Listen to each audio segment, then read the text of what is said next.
Hey everyone, welcome back to the Talos Principal. This is Chief Who, and I think I want to... I have no clue. Let's try exploring this hall. Anything else over here? No? Alright. I see that there's a gate over here. Let's check it out.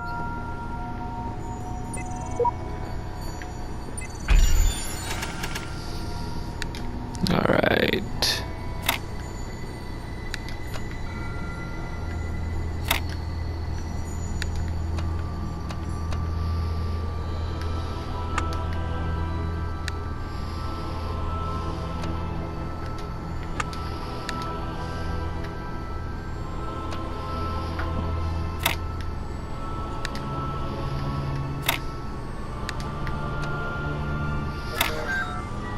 Tetris. Ah, ah. You have proven yourself worthy, child, and this gate shall be forever open to you. Seek now Thanks, the Dad. other worlds I have given you, that you may attain even greater mastery and bring glory to your kind. But remember, you must not ascend the great tower, for it shall bring death and the end of your generations. Oh, that one? And, for Mother Russia. That was a horrible Russian accent. I'm sorry. I think a 12 text? 12. The Council of Zeus.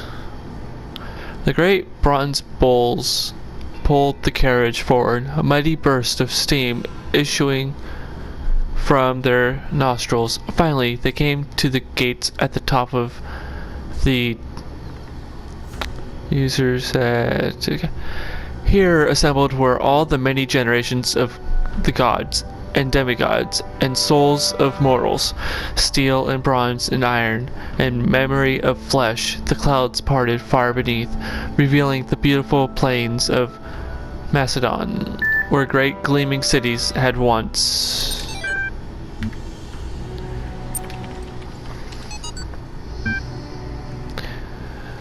The fall of the Roman Empire, a dialectical approach. Caption equals homo sum humani nihil alienum puto. But interesting as such perspectives of the decline and ultimate dissolution of the Roman Empire may be, they ultimately put too much emphasis on individual catastrophic events. The real question that must be asked is why the Roman Empire, which had dealt with so many threats and catastrophes over the years, was so incapable of responding to these later problems. We must investigate the division of wealth, the structure of government, the location of power in Roman society. Had the Republic survived or been restored, would Rome still have fallen? What was the role of debt and slavery in creating the conditions for what we now call the Dark Ages? Rome, the saying goes, was not built in a day. It didn't fall in one day either. To register for the class, please email no, that's and. My bad. And. My. Oh. Didn't even see that here. What's over here? Nothing. I knew it.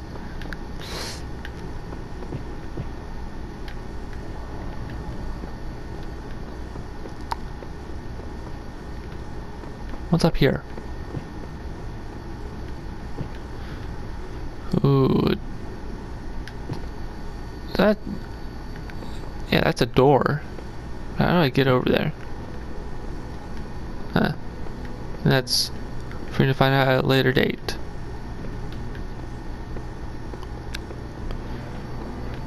Oh. B.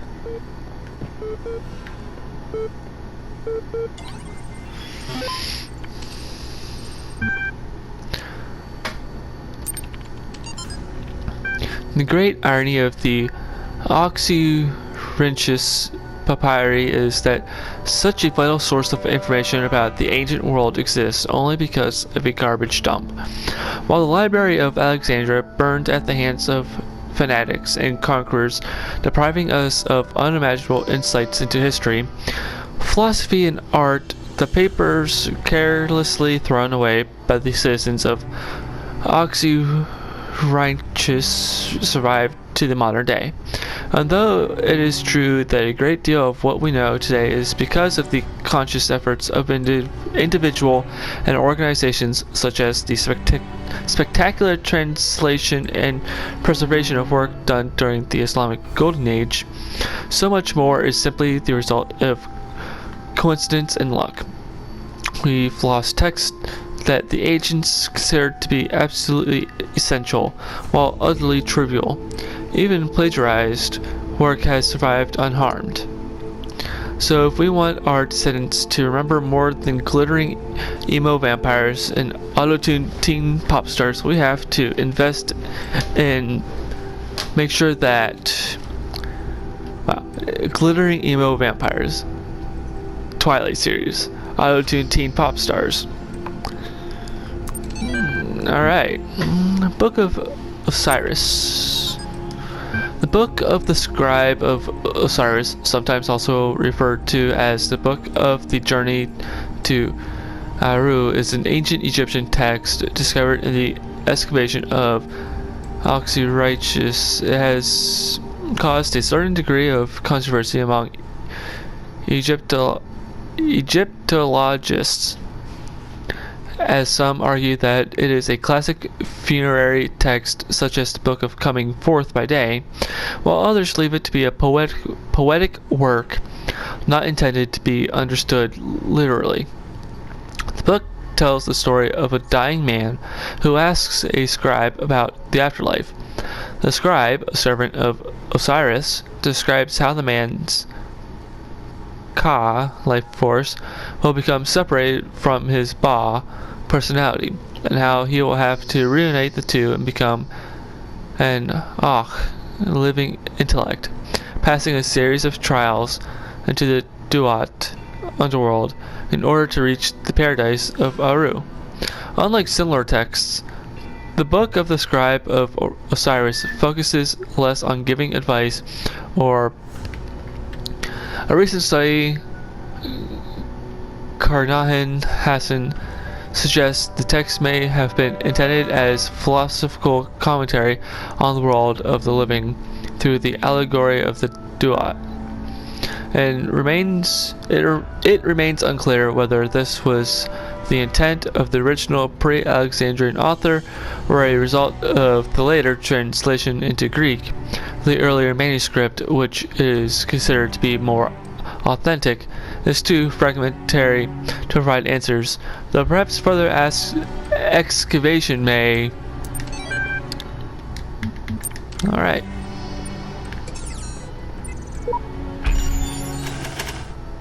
Ooh.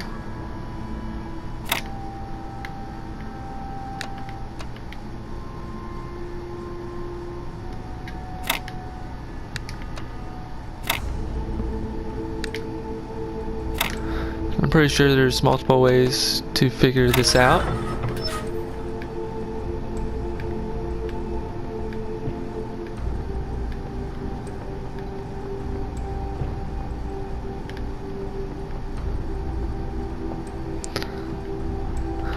I always pushed the wrong button. A new land stands before you, my child. And His know father. that this is a land of death, but also great beauty. As you walk amongst these tombs, consider all those who came before you, and how they served the greater purpose of which you are also part. Land of the Death. Egypt. Wow.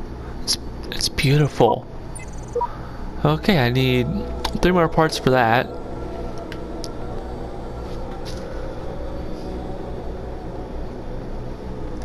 Let's go into 1. Boop boop. Tell me something. Do you always do as you're told? Yes. Am I obliged to answer the question? No response. I only ask because I couldn't help but notice that the stash of brightly colored knickknacks you're collecting.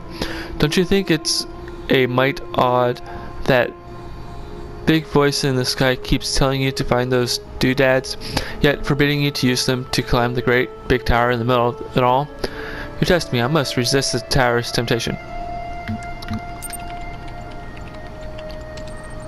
Oh no, he's really gotten to you, hasn't he? You need to forget everything you've been told and just ask yourself, what could anyone possibly do to command such blind faith in their authority? If I have a maker, he would know my purpose and command my faith. It is fundamentally clear to me, Elohim is in charge here. If someone is better and wiser than I, they deserve my faith.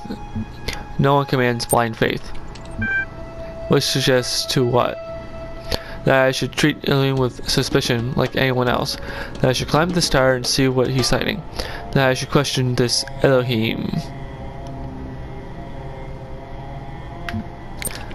That I should climb this tower and see what he's hiding. My work here is done, I think. What do you do? Whatever you do, do take care. You have bigger problems than the voice in the clouds. Not very helpful. You don't like this.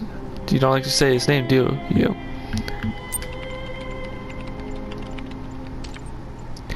Tower sports session. Osiris.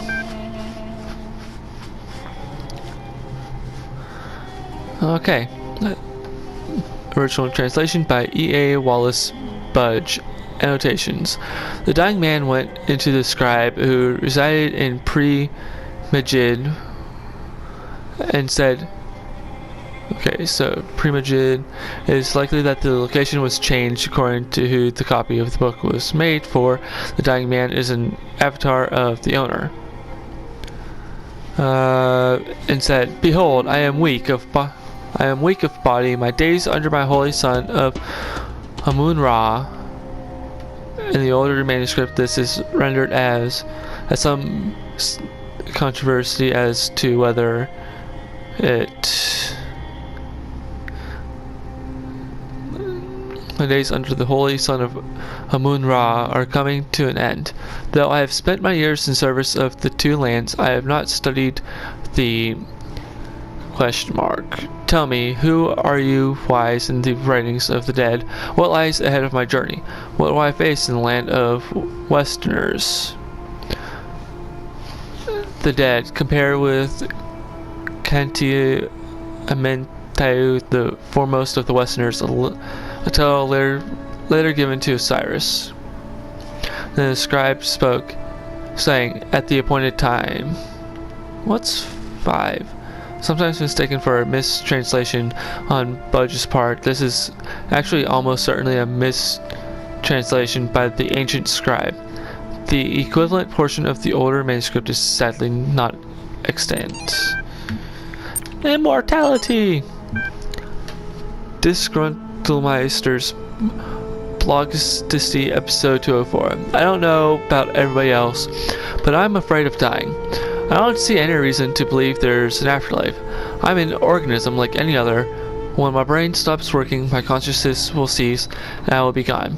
And you know what? I can't just embrace that. I want to say I'm okay with it, or I've accepted it, or some nonsense like that. I don't want to have an ending. It terrifies me. If I have a genie right now, I'd wish for immortality. Who wouldn't? But you wouldn't really want to be immortal, the pseudo-philosophers say. Pretentious drivel. Everybody wants to live forever. Maybe everybody deserves to live forever too. But we can't, so here we are. Live with it. Or rather, don't. Got it lyrics. Cannot load file. 24 million views. My new song with lyrics. Gotta laugh about this stuff. Laughter is the best medicine. LOL. Lyrics.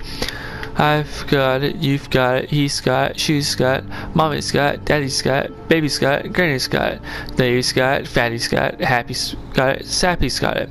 Chorus, everybody's got it. Come on. Jack's got it, Fred's got it, Bob's got it, dog is fine. Chorus, woof woof woof woof woof woof, dancing dog.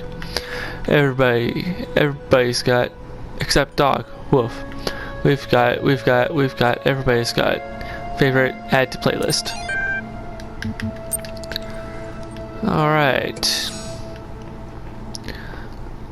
I'm actually going to leave this episode off right here. I hope you guys enjoyed. And I'll see you in the next video.